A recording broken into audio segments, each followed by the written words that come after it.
Hi friends, good morning, welcome to my channel. তোমরা সবাই কেমন আছো? আশা করি সবাই খুব ভালো আছো, আমিও ভালো আছি। তো আজকে তোমাদের জন্য একটা নতুন রেসিপি নিয়ে চলে এসেছি। তো তবে আমরা অনেক প্রসেসে অনেক কিছুই রান্না করে থাকি, তবে জানি না তোমরা কতটা জানো এই প্রসেসটা। যারা যারা জানো প্লিজ আমাকে একটা কমেন্ট করে জানিও। তো চলো দেখতে থাকো, বেশি কথা বলবো না, বেশি কথা বললে ভিডিওটা বড় হয়ে যাবে, আর বড় হলে তোমরা দেখবে না। আর যারা আমার ভিডিওতে নতুন আছো তারা প্লিজ চ্যানেলটাকে সাবস্ক্রাইব করে পাশে থাকা বেল আইকনটা প্রেস করে দিও, যাতে করে আমার সব ভিডিও নোটিফিকেশান তোমাদের ফোনে আগেই পৌঁছে যায়। আর একটা লাইক করে দিও, কমেন্ট করে দিও, আর পারলে শেয়ার করে দিও। তো চলো বেশি কথা বলবো না, অবশ্যই ট্রাই করে দেখো। আমি জানি, আমি 100% গ্যারেন্টি দিয়ে বলছি যে খুব খুব ভালো লাগবে খেতে। আর এই গরমের মধ্যে এটা খাওয়া খুব জরুরি আমাদের শরীরের জন্য। টক খাওয়া তো অবশ্যই দরকার। তো চলো আর বেশি কথা বাড়াবো না।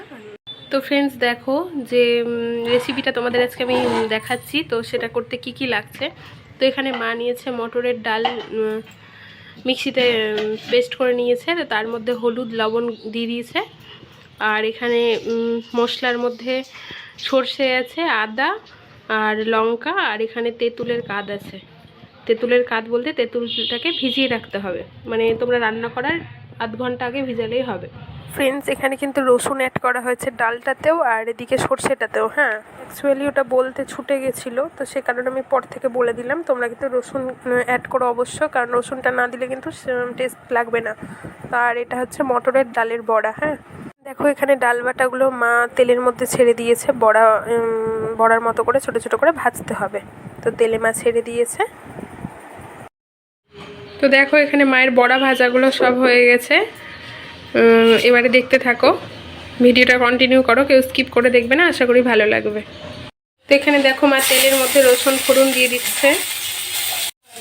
এখানে গোটা সর্ষে দিয়ে দিল মা, গোটা সর্ষে আর রসুন ফোড়ন দিতে হবে।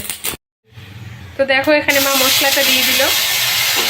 তো তোমরা যে যার মতো তেল ইউজ করে নিও, আমরা অল্প তেলেই খাই, কারণ এখন এত গরম, তো সে কারণে অল্প তেল ইউজ করে রান্না করা হচ্ছে। আর বাটিটা বুলিয়ে যে একটু মশলাটা লেগে থাকে সেটারই একটু জল মা দিয়ে দিল, যাতে মশলাটা লেগে না যায়। এখানে দেখো পরিমাণ মতো হলুদ দিয়ে দিচ্ছে, স্বাদ মতো নুন দিয়ে দিল। এবার মশলাটা ভালো মতো কষিয়ে নিতে হবে।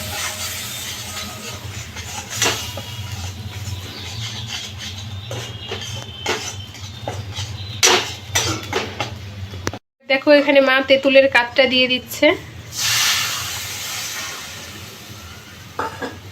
এবার একটু নেড়ে দিবে।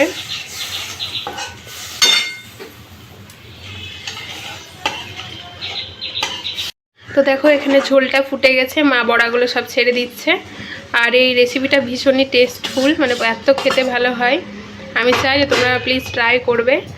আর রেসিপিটা ভালো লাগলে কি করতে হবে জানাই তো, যারা নতুন আছো তারা আমার চ্যানেলটাকে সাবস্ক্রাইব করে পাশে থাকা বেল আইকনটা প্রেস করে দিও, যাতে করে সব ভিডিও নোটিফিকেশান তোমাদের ফোনে আগেই পৌঁছে যায়। আর ভালো লাগলে একটা লাইক করে দিও, কমেন্ট করে দিও, আর শেয়ার করে দিও। তো এই জলটা আর একটু শুকাবে। এবার এটা শুকিয়ে গেলে তারপরে হচ্ছে মা একটু জাস্ট চিনি দিবে, মানে স্বাদ টেস্টের জন্য। তো দেখতে থাকো, ভালো লাগবে। তো দেখো এখানে বড়ার টকটা হয়ে গেছে প্রায়, মা একটু চিনি দিবে শুধু স্বাদটা ব্যালেন্স করার জন্য।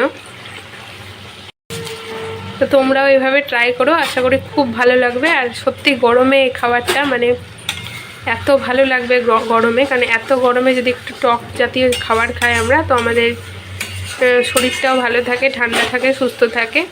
তো তোমরা এইভাবে করে খাবে, খুবই ভালো লাগবে। এটা আম দিয়েও করা যায় বা লেবু দিয়েও করা যায়, কিন্তু তেঁতুলের যে জলটা সেটা দিয়ে বেশি টেস্ট লাগে, তো সে কারণে তেঁতুল দিয়েই করে খাবে। তো মা এবার গ্যাসটা অফ করে দিল। তো আমাদের রান্নাও কমপ্লিট হয়ে গেল। তো চলো আজকের মতো ভিডিওটা আমি এখানেই শেষ করছি। আবার অন্য কোনো ভিডিও নিয়ে আবার নেক্সট দিন তোমাদের সামনে চলে আসবো।